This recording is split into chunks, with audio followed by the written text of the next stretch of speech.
My name's Chrissy. I am from Levittown. It's a city in Long Island. I have a brother. I was born addicted to crack cocaine. My mom and my dad have both struggled with addiction throughout my whole life. My mom and my dad grew up very differently. My dad was very poor. He dropped out of school when he was 15. He had a very different upbringing than my mom. Where my mom was more privileged, she came from money. She had things handed to her. My dad had to work his whole life to help pay the bills. From a young age, I started seeking attention negatively from my mom specifically, because that's the only way I got it. My brother, like I said, was very favorite. He was the favorite, and so the light was always on my brother.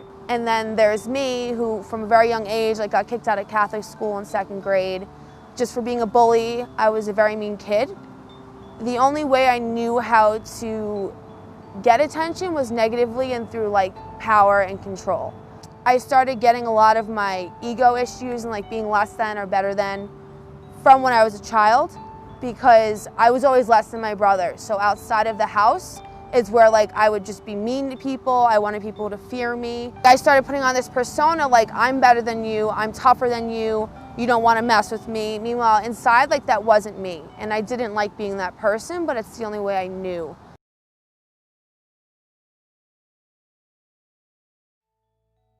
First time I had to take a drink to fit in, I was in 8th grade. I remember drinking a beer for the first time, and some people say they have this effect, and they're this is my calling, you get that feeling.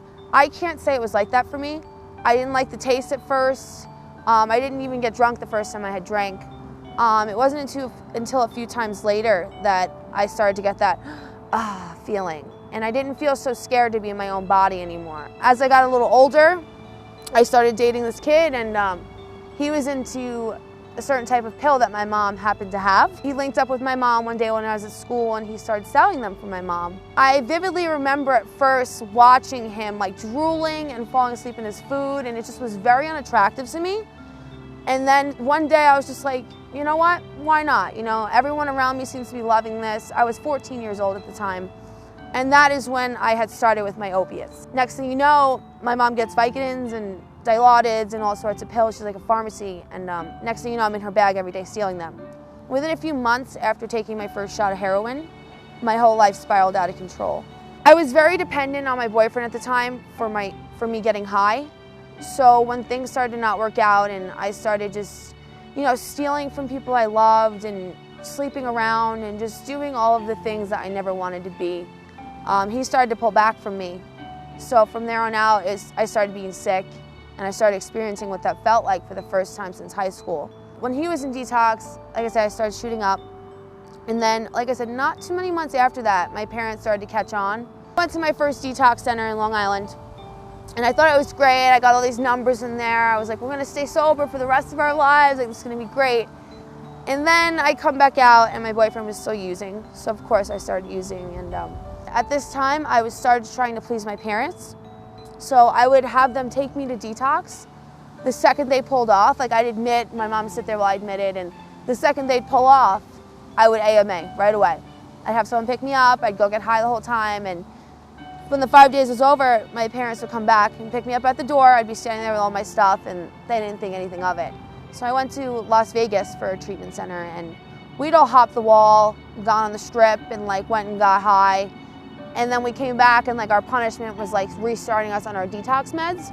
So even up till then, I thought treatment was a joke. It wasn't taken seriously, it was about the money, and that was the impression that I was under.